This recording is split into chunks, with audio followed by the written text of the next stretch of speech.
Hello guys, Radhe Radhe. Welcome hello welcome guys, to Radhe my Radhe. New welcome blog. Welcome to my live. मैं कर रही थी गणेश चौथ की तैयारी। गणेश चौथ आने वाला है तो मैं तिल को धो रही थी, क्योंकि गणेश चौथ 17 तारीख को है और इस दिन सभी माता और बहनें अपने परिवार और अपने बच्चों के लंबी उम्र के लिए गणेश चौथ का व्रत करती हैं और भगवान गणेश भगवान से प्रार्थना करती हैं कि मेरे परिवार में खुशहाली बनी रहे, मेरे बच्चों का जीवन लंबा हो। तो बस मैं भी उसी की तैयारी कर रही हूँ, तिल धो रही हूँ, क्योंकि गणेश भगवान को तिल के लड्डू बहुत पसंद हैं। तो मैं अपने हाथों से ही तिल के लड्डू बनाती हूँ और गणेश भगवान जी को चढ़ाती हूँ। तो गणेश चौथ का व्रत 17 तारीख को है और गणेश चौथ को मतलब कहीं कहीं सकट व्रत भी कहते हैं और वैसे गणेश चौथ भी बोलते हैं और सकट व्रत भी कहते हैं। मैं भी करती हूँ और वो दिन निराजल होता है, सारा दिन बिना पानी के रहते हैं और शाम को चंद्रमा को अर्घ देकर ही पूजा करते ही मुँह में पानी डालते हैं। तो बस मैंने उसकी तैयारी शुरू कर दी है और मैं तिल को धोऊंगी, धोकर सुखाऊंगी। वैसे तो आज मौसम बहुत गड़बड़ है। तिल मैंने चूँकि भिगो दिया था तो सुबह 6 बजे तो तिल भिगो दिया, तो अब मैंने सोचा कि इसको धो ही लेती हूँ, क्योंकि धूप का कोई भी भरोसा नहीं है। और मैंने फिर बहुत अच्छे से तिल को साफ़ किया, क्योंकि तिल में बहुत सारे कंकड़ पत्थर होते हैं तो साफ़ करना बहुत ज़रूरी होता है और सूखने में भी टाइम लगता है।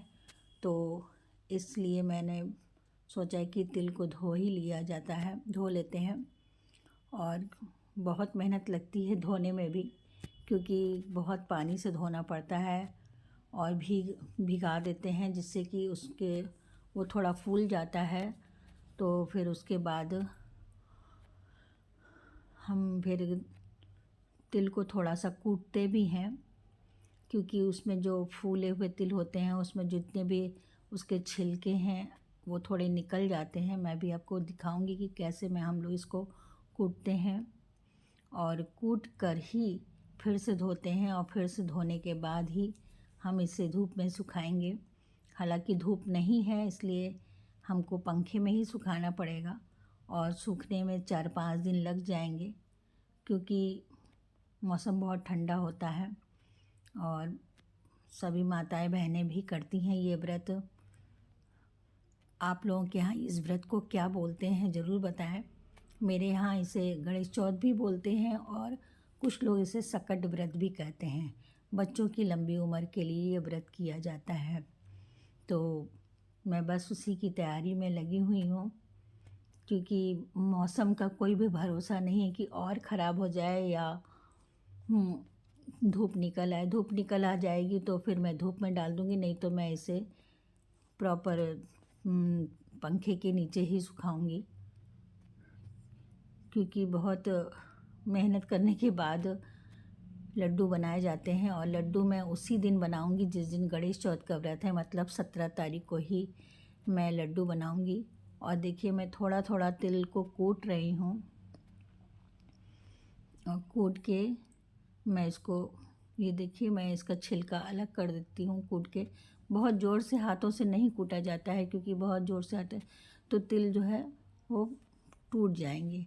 तो मैं हल्के हल्के हाथों से इसको कूटती हूँ और कूट के सारा तिल साफ़ करके मैं इसको सुखाऊंगी और सुखाने के बाद इसको अच्छे से रख दूंगी, जिससे कि कहीं साफ़ जगह पर, जिससे कि साफ़ सुथरा बना रहे। और इस तरह मैं सारा तिल को बारी बारी कूट लूँगी और उसके बाद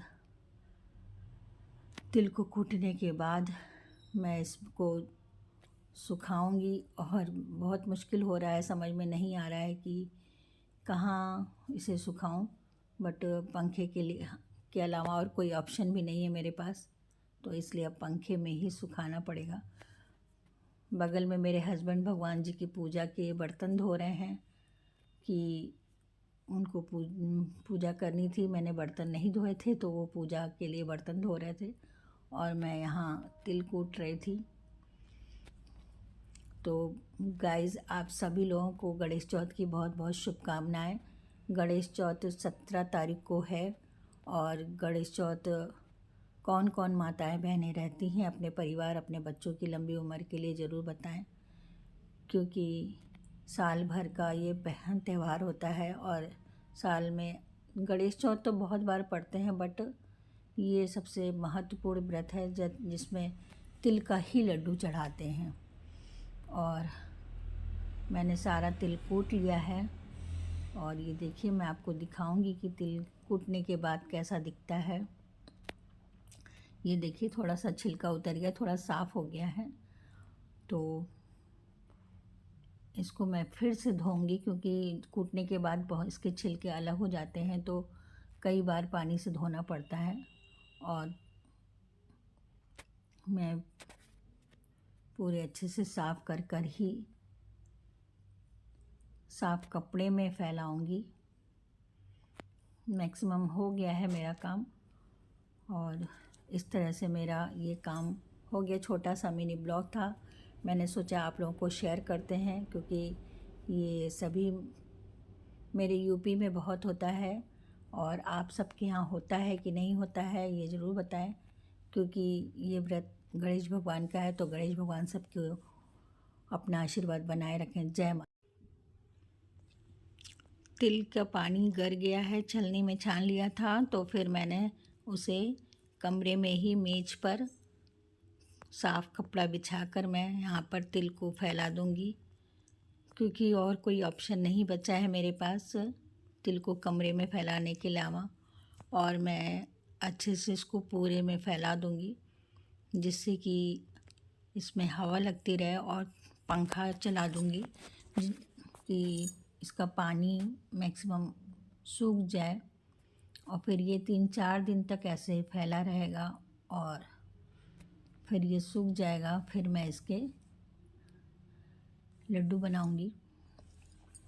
तो इस तरह मैंने तिल को साफ़ करके उसको फैला दिया है और मैंने गणेश चौथ की तैयारी शुरू कर दी है। और अब देखते हैं कितने दिन में सूखता है। सूखने के बाद इसको फटकना पड़ता है, मतलब पछोरना पड़ता है, जिसमें कि इसमें जितनी भी भूसी होती हैं वो निकल जाती हैं और सिर्फ तिल रह जाता है। और उसके बाद ही मैं इसके लड्डू बनाऊंगी। और मैं लड्डू सेम डे ही बनाती हूँ, 17 तारीख को। और 17 तारीख को मेरा निर्जल का व्रत रहेगा और मैं लड्डू बनाऊंगी। और मैं आपको एक छोटा सा ब्लॉग बनाकर दिखाऊंगी कि मैंने लड्डू कैसे कैसे बनाया है और कैसे बनाती हूँ। Thank you.